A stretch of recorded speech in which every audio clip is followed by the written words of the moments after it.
Hi there, everyone. I am your host, Jay Poole, and we are here at Geeks4Comics, and I'm also here with my co-host, Sandra Lee. Hi there, everybody. This is the first episode of Geeks4Comics in Review. We'll probably change the name, but it will have something to do with Geeks4Comics. So, Geeks4Comics? How unoriginal. it's not unoriginal. We've had that name for a while. So, we'll actually be doing more first run issues later in the future, probably on a different day. Same bad time, same bad channel. Oh yeah. Well, make sure yeah, to talk higher. The speaker can only go so far. All right. So tonight we'll actually be talking about issue 1. You'll see of Wonderland Through the Looking Glass, and we'll also be talking about issue number 1 of Black Widow. Ooh. It already has, just the third one just came out today, but we'll be talking about these two. In our upcoming episode, or next episode, we'll be talking about issue number 1 of Wolverine and issue number 1 of Miss Marvel. Yes, the new Miss Marvel. So looking forward to that. All right, so let's get started with Black Widow, which is our first comic that we read. Now I'm going to throw it over to Sandra. What did you think about this comic? Oh, it's awesome. I mean, this is an exciting first issue. I mean, you expect one thing, but there's another, and it gets to you can get to the. Sorry, it's really cold outside. I got the sniffles. You get to to know Black Widow more than just being part of the Avengers. I mean, she's assassin. She's actually kind of like the trope of the atoner. She's doing all these jobs to atone the sins that she did in the past. What kind of sins? We're not sure. Well, yeah, and if you watch the Avengers, she said she has a lot of red in her ledger. She has a lot of things that she's done that are not too clear, even throughout her comic book history. And it's interesting when they do go over, her history. It's still very shady in the back. But the first issue looks pretty good, and I'm actually looking forward to actually reading issue number 2 and 3. Like I said, just came out today. I believe it's the 4th, so February the 4th today. So, what do you think about the art? The art just, to look back, it's pretty good. I mean, it's not what I'm used to, but that's a good thing. Yeah.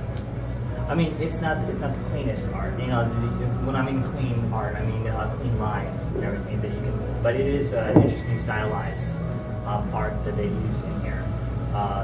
Some of it looks almost like it's like a photograph, and then some of it's very animated.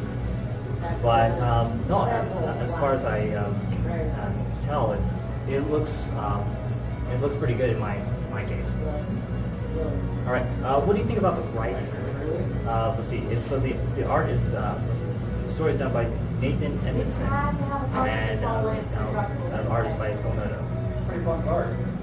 What do you think of writing in here? I like the writing. I like the dialogue.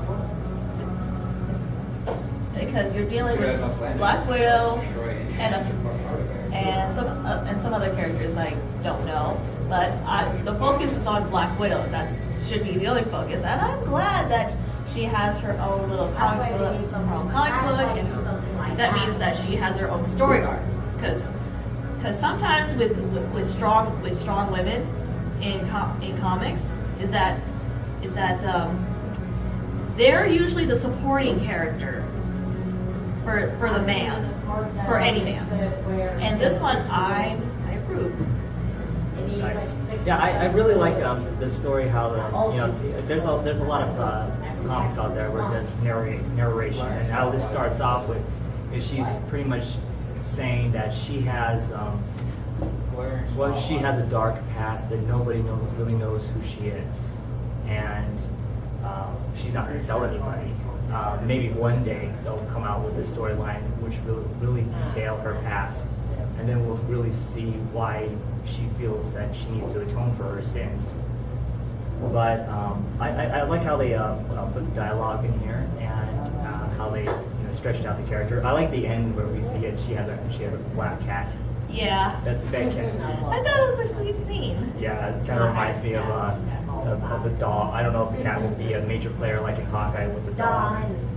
I bet the cat will just like pop in once in a while because it's a stray. Strays, look after themselves, that's what Black Widow is. She looks after herself. Yeah. So yeah, it'll be interesting if the cat actually comes into play as somebody major for Black Widow to. I'm back. Yeah, we had a little technical difficulty there. Part 2. Part 2. So it's called editing. All right. So overall, what would you give Black Widow #1 as a rating? We'll come up with a rating, people.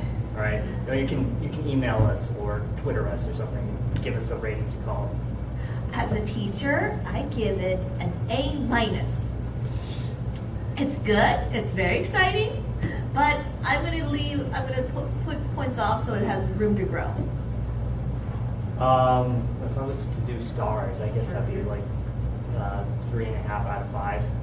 Oh, half C's. Yeah, I'll do 3.5 if you want to do decimals. So it's a good story. I've seen first issue because it's more looking like a spy comic. It might change. I mean, because it is Black Widow from the Avengers, but for right now it looks like a spy series with Black Widow. So I've seen spy series first issues better than this one, and I'm not saying that this is bad. So I'm just going to give this an average rating of 3.5. All right, so now I'm going to our next comic, and that is Wonderland Through the Looking Glass. Ooh. And this one is actually, since there have been so many different Wonderlands, and they're all connected stories, there's a lot. Most of the time, if you want to catch up, just buy the Omnibus collection, which is about this thick. It's really thick because there's a lot of storylines, and most of them are done either by Raven Gregory or Dan Wickline. And those Wonderland stories are about, of course, Alice and Wonderland, but it's a lot darker story. If you've never read the Zenescope series of Alice in Wonderland and only seen the covers and like, oh, the covers are just with busty, women, and that's it. Well, there's actually a story inside. A lot of those you're probably seeing are probably variants. One of the few instances that don't judge a book by its cover. Yeah, literally, because each issue of Zenescope seems to have multiple covers because they sell. And especially, I know a few friends that, quote unquote, they're whale shoppers when it comes to Zenescope. They'll buy every single cover, even if it costs them a crap load to just do that. But, there are people out there to do that, and that Zenescope has a market for that. Well, to get back to Wonderland, if anybody has read this series, they know that Alice went crazy. Alice hung herself. Spoilers.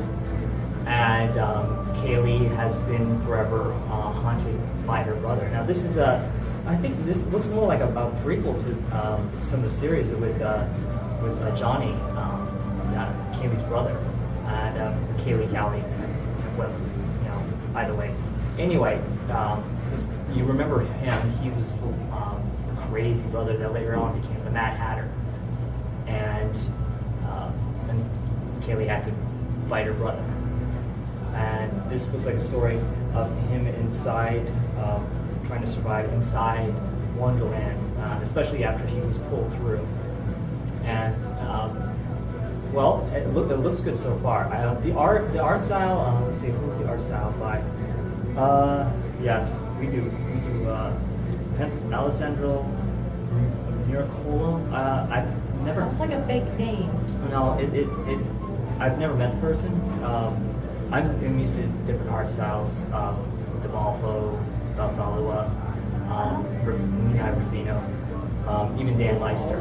But maybe I just have to get used to the art style in here. Not a fan of it yet, so I can't say it's good or bad. I just say it's in the area of average. Tell me, what do you think of the book? Given that you haven't read any of the Wonderland stories. I haven't I haven't read all the Wonderland books, and I'll let you borrow them. So. Okay. I didn't know about what Johnny has become, but it's nice to read what if a guy gets stuck in Wonderland. That's like a nice little spin on it. How he has to deal with all these the Jabberwockies and all the crazy flower girls and the Red Queen. The Red Queen, yes. Yeah. How he it's a nice little refreshing take on it. Because usually when it comes to an Alice in Wonderland tale, it's always about a girl, which is nice, but Zenescope is a lot of the main characters are women. Like that, really strong characters in Zenescope are the women. The guys sometimes are left to the side, so it's kind of interesting having a take on Johnny's side instead of a take on his sister, who's usually battling him. We can kind of see, where he sort of loses in his, reality of sanity in his book, because before he was pulled into the mirror in Return to Wonderland, he had just killed his father, almost beheaded him. He turned him into a Pez dispenser. So not completely beheading him. But yeah, that was. Oh, you know what? It wasn't pulled, if I remember correctly. He was pushed. We pushed him into Wonderland because the police were coming, and anyway. So the buses after them hide. Yeah, and to make the long story short, he blames his sister after that, and then just comes after her, especially after she's grown up and has a daughter of her own named Violet. So it's an interesting story to hear from his side of the story, and I'm looking because I think they're done with the Looking Glass series, so we can actually go through the whole series if we wanted to, or wait for the omnibus. But no, I give this actually not for the art style, but I give it 4 for the story, probably 3 for the art style. Well, and this is out of 5. Well, let's see. I would give it just an A. Just an A. Pretty good, but I feel like there's more to it than I expected. Maybe, but then again, I'm too nice when it comes to ratings. Well, I mean, like I said, you don't, because Sandra here hasn't read a lot of the other Wonderland series, especially this is apparently a prequel to several of the other books. You can kind of see how it builds up, because there is a span of time where Alice and Kaylee goes from a young teenage girl to all of a sudden she's an adult with a kid, and her boyfriend has been killed, and then later on she's an older woman, practically probably late 20s, early 30s, with a teenage daughter, and where all this time goes. So Zenescope has enough time gaps to create their own canon story, because they wrote it in the first place. But I'm interested in seeing how far the Looking Glass goes, and to see how far the rabbit hole Johnny literally goes into insanity. All right, so that is our review. We're only doing a couple of comic books this time, but we will actually do probably 3 next time. So stay tuned for our next episode. This was a short episode, but this is our introductory episode. So it's short and sweet. It's short and sweet. So we will be posting this up on a weekly basis. And soon we'll have our own YouTube channel. I have one of our other co-hosts going to be creating a YouTube channel for Circuit 42. So then we'll repost that on that channel as well. But I'm going to take these videos and post them online for right now. So stay tuned for new episodes of Geeks4Comics in review. And remember, everyone, keep riding the circuit here at Circuit 42, and enjoy your chimichanga.